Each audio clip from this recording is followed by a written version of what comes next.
Assalamualaikum warahmatullahi wabarakatuh.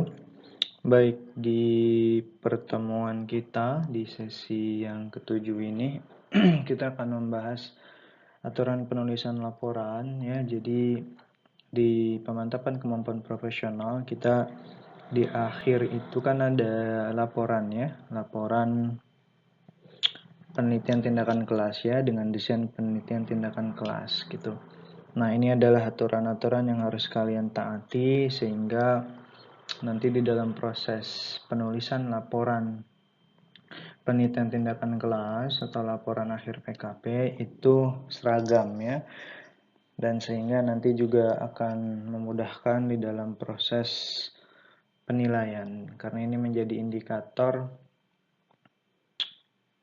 baik atau tidaknya proses laporan penelitian ya. Jadi salah satu indikator bahwa penelitian yang kalian lakukan dengan desain PTK itu baik atau tidak gitu ya. Maka ini menjadi hal yang penting gitu ya untuk difahami gitu. Dan untuk diaplikasikan ke dalam nanti laporan kalian ya. Baik ya, lanjut. Nah, ini di format pengetikan. Nah, ini kan format pengetikan ada ukuran kertas A4 ya. Jadi kita menggunakan A4 ya, kertas A4 karena kan banyak tuh ada kuarto ya, legal. Nah, kita menggunakan kertasnya kertas A4. Lalu jenis dan ukuran huruf Times New Roman ukuran 12 ya. Jadi banyak ya, banyak maksudnya mungkin di tempat-tempat lain, kampus lain begitu ya, ada yang menggunakan Calibri, ada yang menggunakan Arial. Nah, kita menggunakan Times New Roman ukuran 12 ya. Selanjutnya di spasi itu ada spasi 1,5 ya. Jadi spasinya nanti di setting, diukur, diatur gitu ya, diatur jadi 1,5 gitu ya. Karena kan beda-beda tuh, ada yang spasinya 2, nah kita menggunakan spasinya yaitu 1,5. Jadi harus mengikuti format pengetikan ini ya. Lalu margin atas 3 cm, jaraknya bawah 3 cm, kanan 4 cm, dan kiri itu 3 cm. Jadi kalau ukurannya gitu ya, atas ada jarak 3 cm, ke kanan itu nanti 4 ya, jadi menjorok ke dalam itu 4 cm, bawahnya 3 cm, dan ke kiri yang di paling ujung itu 3 cm. Jadi ini format pengetikan di ukuran kertasnya ya. Jadi format pengetikan yang harus kalian taati ya, terkait dengan ukuran kertas, jenis dan ukuran huruf, lalu ada spasi dan marginnya ya. Marginnya harus diatur gitu, jangan sampai tidak ya, karena ini menjadi hal yang penting gitu ya. Salah satu indikator tadi terkait dengan laporan penelitiannya. Baik, kita lanjut. Nah, ini di materi laporan nih. Nah, di materi laporan ini kan ada 5 bab ya, mulai dari pendahuluan, lalu ada kajian pustaka atau teori, lalu nanti ada pelaksanaan pembelajaran ya, lalu nanti ada hasil penelitian dan pembahasan, dan yang bab 5 itu terkait dengan kesimpulan. Nah, di materi laporan ya, ini yang harus kalian pahami dengan baik ya, sehingga nanti di dalam penulisan laporan terutama materi atau konten isi di laporan PKP ya, desain PTK. Ini ada 4 ya. Yang pertama orisinalitas, yang kedua konsistensi, yang ketiga signifikansi, yang keempat akurasi ya. Nah, di orisinalitas kan secara sederhana itu keaslian gitu. Jadi kalau dalam penulisan materi itu orisinalitas itu artinya murni atau tidak ada campuran gitu ya. Artinya bukan campuran oleh milik orang lain. Jadi bukan copy paste dari karya-karya orang lain gitu ya. Adapun nanti posisinya kita mengutip itu menggunakan parafrase gitu ya. Jadi membahasakan dengan bahasa kita sendiri, dan itu pun kan harus dicantumkan ya. Harus dicantumkan sumbernya gitu, sehingga benar-benar apa yang kita tulis ya di materi laporan itu benar-benar merupakan hasil dari buah karya kita gitu ya. Jadi memang terkait dengan originalitas ini sangat penting sekali ya. Jadi benar-benar bukan salinan gitu ya tadi ya, bukan copy paste gitu ya, sehingga kalau seperti itu kan diragukan gitu ya. Bahkan sekarang banyak kasus ada beberapa dosen ya yang terkena atau terindikasi plagiat gitu ya, dan bahkan itu ada punishmentnya terkait dengan kalau dia di jabatan fungsionalnya, maka jabatan fungsionalnya terancam untuk diturunkan gitu ya.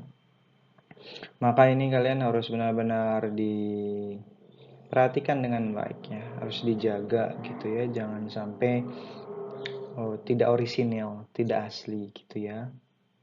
Nah, karena kan aturannya kan kalau misalnya kita mengutip ya kita tulis dan kita parafrase, jangan langsung copy paste plek gitu ya, seperti itu. Usahakan ya. Lalu di konsistensi. Nah, konsistensi ini ketetapan atau kemantapan ya. Artinya di dalam bertindak jadi harus konsisten. Jadi kalau misalkan kita menggunakan aturan ya, apa style gitu dalam penulisan, maka kalian harus mengikuti itu gitu ya. Dan di e-learning di sesi 6 itu kan sudah diberikan contoh terkait dengan penulisan daftar pustaka gitu ya. Dan yang lainnya, terus ada buku begitu ya, ada kan daftar pustaka, ada buku, ada artikel, ada jurnal, atau ada internet ya, atau handbook. Nah, penulisannya itu harus mengikuti aturan itu sehingga nanti kalian jangan gagal paham ya. Jadi memang harus konsisten ya. Konsisten itu kan asas gitu ya. Jadi harus benar-benar posisinya sesuai gitu ya, konsisten, tidak berubah-ubah gitu. Bahkan kemarin kan saya temui kan pada saat laporan di sesi ke-6 itu kan bab 1, 2, dan 3 itu kan ada ketidakkonsistenan ya dalam rangka pengutipan gitu ya di body note.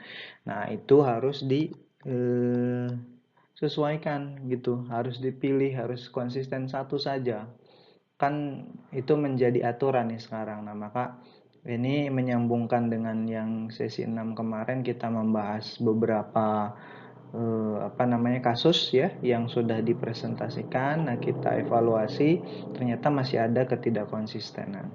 Dan konsistensi di sini juga berarti begitu terkait dengan awal, mulai dari pendahuluan, identifikasi, rumusan masalah hingga kesimpulan itu tersambung gitu ya. Jadi jangan sampai tidak ada keterkaitan gitu. Nah, itu juga merupakan konsistensi gitu ya. Seperti itu. Nah, selanjutnya signifikansi. Nah, signifikansi ini maksudnya adalah pentingnya. Jadi maksudnya kalau misalkan kita menulis gitu kan, kita melakukan penelitian, signifikansinya apa nih?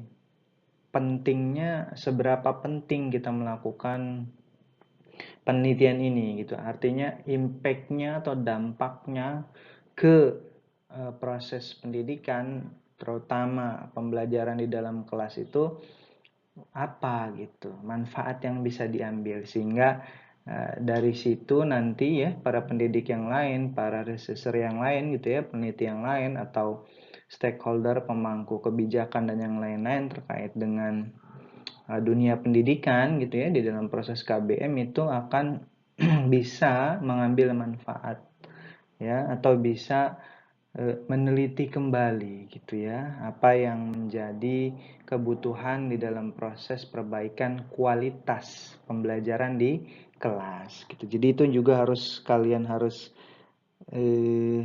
perhatikan gitu ya, karena kan sedari awal kita sudah melakukan prosedur itu dengan baik ya, mulai dari refleksi ya, prasiklus gitu ya, proses identifikasi, rumusan masalah, perencanaan, perbaikan pembelajaran gitu. Itu menjadi awal ya di dalam step-step sampai sekarang kita menulis laporan gitu ya, bab 1, 2, 3, 4, 5 itu menjadi hal yang sangat amat penting untuk mendapatkan signifikansi itu, karena SOP kita, prosedurnya itu sesuai dengan prosedur penelitian, sehingga ini menjadi hal yang baik gitu kan di dalam proses menemukan signifikansi atau pentingnya gitu, penelitian kita ini apa sih, untuk apa sih, itu manfaatnya seperti apa sih gitu ya. Jadi harus difahami dengan baik. Oke. Nah, selanjutnya ada akurasi ini. Akurasi ini adalah kecermatan ya, bahasanya apa ya, teliti gitu, ketepatan. Jadi ketepatan atau ketelitian ini kan di dalam proses penelitian, terutama misalkan materi laporan, ini kan tersambung ya dari proses awal yang kita lakukan tadi, mulai di prasiklus, lalu nanti ada identifikasi ya, kelemahan terkait dengan pelaksanaan pembelajaran di kelas, lalu nanti kita membuat apa namanya, perencanaan perbaikan pembelajaran di kelas gitu ya. Nah, ketelitian ketepatan ini menjadi hal yang penting, karena kalau misalkan kita tidak teliti, kita tidak tepat di dalam rangka menemukan masalah saja, ya kan? Menemukan masalah saja. Ini misalkan contoh, anak bikin gaduh gitu ya di kelas. Nah, karena kita harus identifikasi tuh, apakah ya anaknya yang bermasalah atau ada latar belakang masalah dari anaknya tersebut, atau memang dari segi metode kita yang tidak membuat keaktifan atau kolaborasi atau fokus, jadi tidak membuat fokus siswa sehingga siswa bercanda gitu ya. Nah, atau misalkan pada saat proses metodenya menggunakan metode ceramah. Nah, akurasi atau ketepatan itu di dalam rangka menemukan ya awal dari sebab itu sangat amat penting. Jadi ketika kita menemukan sebab ya di dalam proses pembelajaran, kenapa anak ini bermasalah, kenapa misalkan hasil belajarnya kurang memenuhi KKM gitu ya, kurang dari misalkan 50% anak lulus ambang batas gitu ya. Nah, itu maka harus benar-benar diidentifikasi dengan baik gitu, sehingga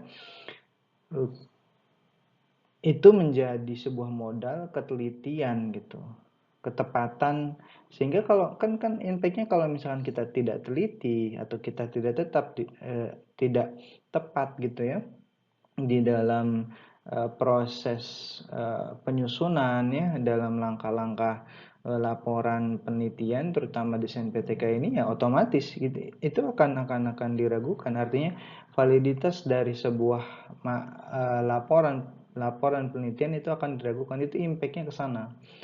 Jadi kan kalau kita melihat kayak metode penelitian kan mulai dari rumusan masalah gitu ya, lalu ada kajian teori, hipotesis gitu ya, lalu nanti ada pengumpulan dan analisis data, lalu nanti ada kesimpulan. Jadi kalau di dalam step-step yang sudah kita lakukan gitu ya, dari 1 sampai 4 ya, nah, itu harus kaji dengan teliti, dikaji dengan baik dan benar, sehingga itu menjadi apa namanya, modal atau menjadi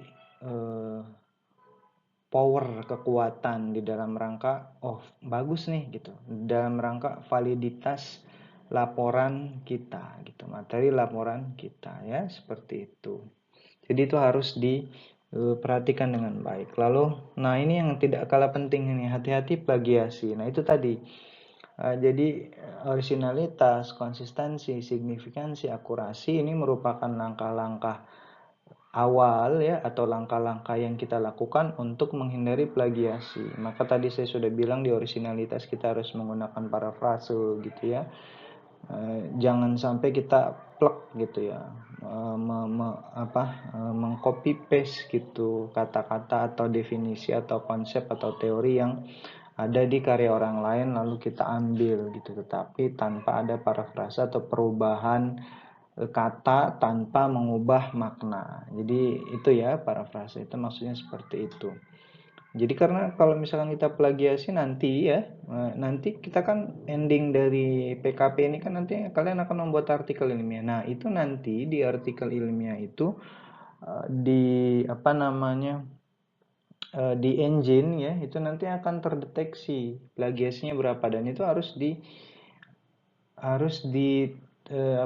diturunkan atau lolos plagiasi biasanya 15 sampai 20%. Jadi kalau masih di atas itu boleh dikatakan keasliannya itu masih eh, diragukan atau ini tidak asli. Maka sedari awal kalau kita menulis laporan ya, terutama laporan penelitian, PTK dan yang lainnya gitu ya, ini desain PKP ini di mata kuliah PKP ini desain PTK, maka sedari awal kita harus benar-benar mengikuti langkah-langkah ini sehingga nanti pada saat akhirnya gitu ya, plagiasi itu boleh dikatakan tidak ada, bahkan gitu ya, bahkan tidak ada atau relatif kecil gitu ya,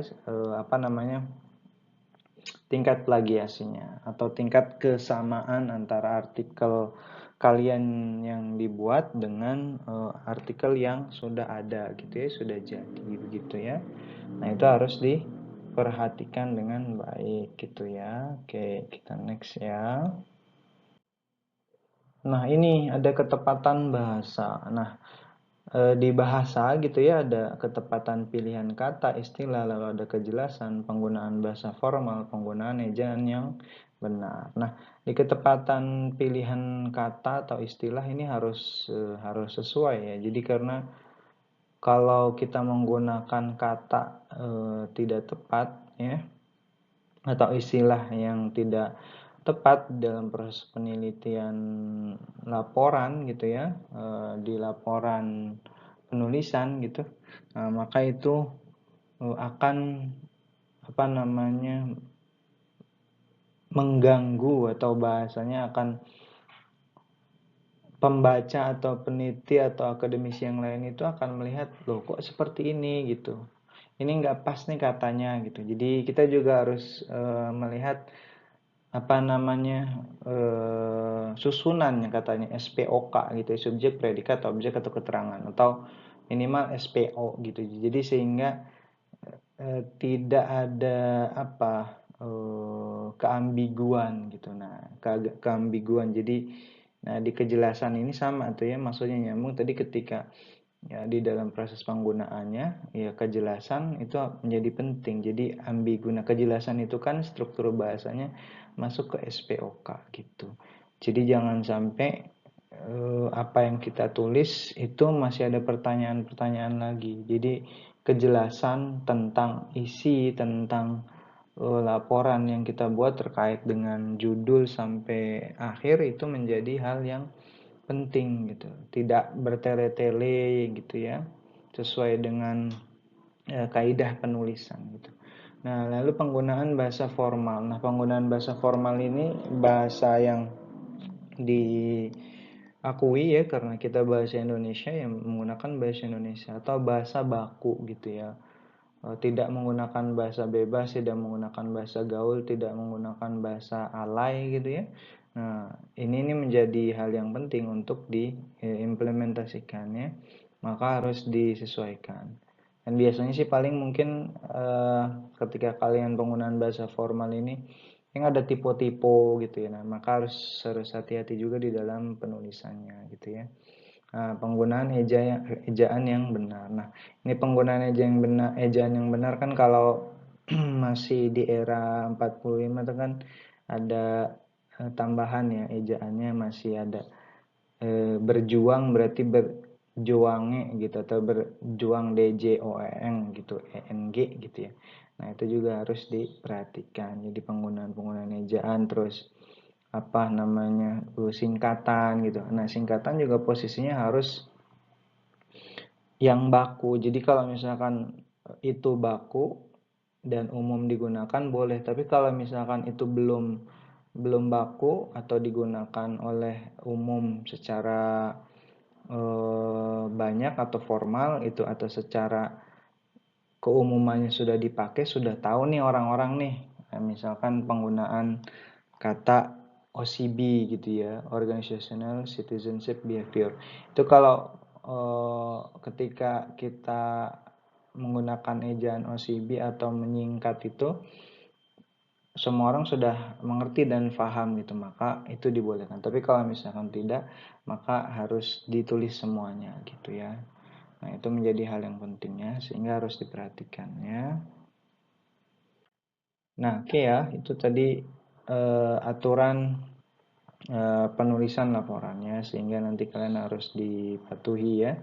Gaya selingkung tadi ya, dan aturan format pengetikan kertas, lalu bagaimana tadi terkait dengan materi laporannya, itu harus diperhatikan. Oke ya, jangan lupa semuanya ya di cross check proses dari awal bab 1, bab 2, bab 3, bab 4 sampai bab 5, sehingga nanti di akhir laporan PTK, desain PTK di laporan PKP kita dapat nilai yang baik ya, sesuai dengan proses kerjanya. Oke, baik, itu ya yang bisa Bapak sampaikan terkait dengan materi di sesi 7 ini ya. Assalamualaikum warahmatullahi wabarakatuh. Assalamualaikum warahmatullahi wabarakatuh. Hari ini kita akan membahas penilaian PKP di sesi terakhir ini ya posisinya. Dan semoga kalian juga bisa memaksimalkan dengan adanya indikator penilaian ini ya. Nah, kita next ya, lanjut. Nah, ini nilai akhir mata kuliah PKP. Nanti ada dua komponen penilaian, yaitu 80% dari nilai PKP dan 20% dari karya ilmiah. Jadi kalian harus benar-benar memaksimalkan ya. Kan dari awal pertemuan kita sudah membahas mengenai bagaimana proses pembuatan analisis judul ya, analisis masalah begitu ya, sehingga terbentuk judul sampai bab 2 ya terkait dengan kajian teori, bab 3 terkait dengan pelaksanaan perbaikan, bab 4 hasil dan pembahasan, bab 5 kesimpulan. Jadi itu dimaksimalkan semua pun dengan sistematikanya ya. Jadi benar-benar harus diperhatikan dengan baik gitu ya, sehingga nanti dengan melakukan hal yang terbaik, insya Allah mudah-mudahan hasilnya juga akan yang terbaik gitu ya. Nah, selanjutnya adalah 20% dari karya ilmiah. Nah, 20% dari karya ilmiah ini tentu kita sudah mengerti dan paham bahwa ketika laporan PKP itu dibuat, maka kalian juga harus membuat laporan karya ilmiah ya posisinya. Bukan laporan karya ilmiah yang harus memang dibuat gitu, sehingga itu menjadi acuan juga penilaian ya. Oke ya, sederhana saja. Next.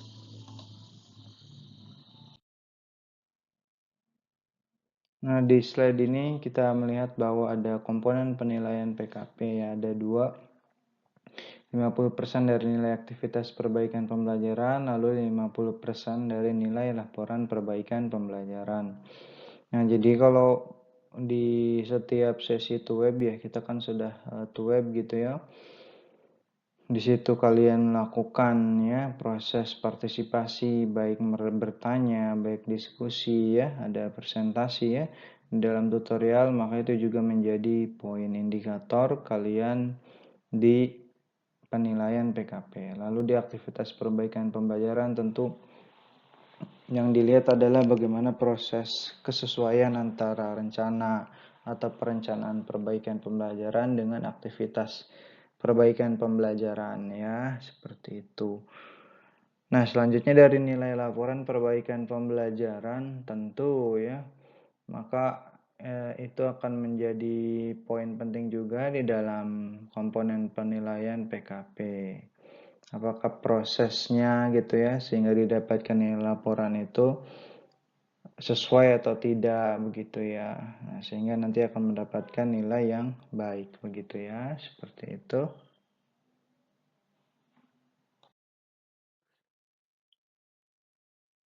Di slide keempat ini kita akan membahas penilaian aktivitas perbaikan pembelajaran ya. Di aktivitas perbaikan pembelajaran nanti ada dua. Yang pertama, unjuk kerja perencanaan perbaikan pembelajaran. Lingkupnya adalah penilaiannya adalah PKG 1 ya. Itu khusus untuk menilai kemampuan guru dalam mempersiapkan pembelajaran ya, berupa persiapan perangkat pembelajaran, bahan ajar, media pembelajaran, terus evaluasi pembelajaran gitu ya. Dan itu terangkum di RPP perbaikan gitu ya. Dan selanjutnya di unjuk kerja pelaksanaan perbaikan pembelajaran dengan supervisor 2 nanti terkait dengan APKG 2 itu khusus dipergunakan untuk mengevaluasi kemampuan guru dalam melaksanakan pembelajaran di kelas gitu ya. Jadi APKG 2 itu terkait dengan pelaksanaannya gitu ya, sama 2 siklus. Nah, nanti prosesnya kalian melaksanakan lalu direkam ya.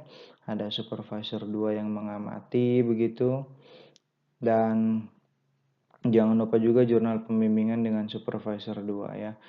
Nah, 3 komponen ini di unjuk kerja pelaksanaan itu menjadi poin di dalam proses penilaian unjuk kerja pelaksanaan ya.